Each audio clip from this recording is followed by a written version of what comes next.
और इस संबंध में पुलिस ने क्या है? थाना मोतीपुर में एक युवती के गायब होने की सूचना मिली और पुलिस के तलाश के क्रम में उस युवती की माताजी की तरफ से एक लिखित तहरीर प्राप्त हुई, जिसमें उस महिला और उसकी 3 बच्चियों, जिसमें एक 12 वर्ष की, एक 6 साल की और एक 3 साल की, इनको उसके पति, जो वर्तमान में पति था, पहले देवर था, अब पति के रूप में रह रहा था, उसके और उसके एक साथी द्वारा हत्या करने के इरादे से ले जाकर के गायब कर देने की सूचना प्राप्त हुई। उक्त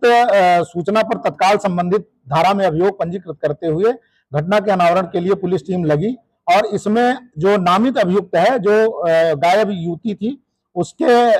पति, जो कि पहले देवर था, अनिरुद्ध, उसको जब पकड़ा गया तो उसने घटना को करना स्वीकार किया और उसने बताया कि 2018 में उसके भाई संतोष का मर्डर हुआ था,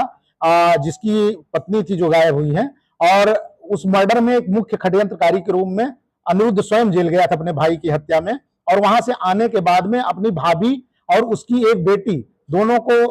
के साथ में रहने लगा, पति पत्नी के रूप में रहने लगे। बाद नहीं, दोनों साथ में परिवार वालों की मंजूरी से ही साथ में रह रहे थे और 2 बच्चियां और पैदा हुई। इस प्रकार से कुल 3 बच्चियां हो गई थी। अनिरुद्ध का मुख्य उद्देश्य यह था कि जो मुकदमा लिखा गया था 2018 में मर्डर का, उसमें मुख्य गवाह के रूप में उसकी भाभी थी, तो वह चाहता था कि वह अपना बयान बदल दे और जिससे वो छूट जाए। उसकी भाभी इस बारे में टाल मटोल कर रही थी। इसी को लेकर के अपने मित्र के साथ उसने अपनी पत्नी, जो पहले भाभी थी, उसको और 3 बच्चों को लेकर के लखीमपुर गया, जहां शारदा नदी के किनारे रात में ले जाकर के इसने उनको हत्या करने के इरादे से नदी के अथाह पानी में फेंक दिया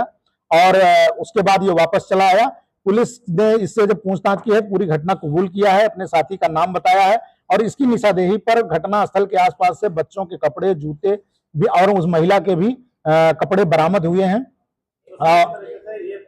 2018 में इसने अपना उद्देश्य जो पहले भी था, इसका जमीन, चूंकि ये 2 भाई हैं तो जमीन हथियाना इसका उद्देश्य था, उसी क्रम में इसने अपने भाई का मर्डर कराया था। और ये वाला जो अपनी पत्नी और बच्चों का, अभी इसने जो घटना की है, 3 बच्चे थे, जिसमें एक बेटी पहले वाले भाई से थी और 2 बेटियां इससे पैदा हुई थी। नहीं, ये स्वयं यहाँ आकर हमको कुछ इलेक्ट्रॉनिक एविडेंसेज भी मिले हैं, सीसीटीवी फुटेज भी मिला है, जिससे ये जो घटना बता रहा है करना, उसकी पुष्टि हो रही है। अभी हमें डेड बॉडी नहीं मिली है, उसकी हम तलाश कर रहे हैं, शीघ्र ही मिल जाएगी। लोग शामिल थे, ये गिरफ्तार हो गया, दूसरे को भी हमारी टीम ने ट्रेस कर लिया। आज या कल तक हम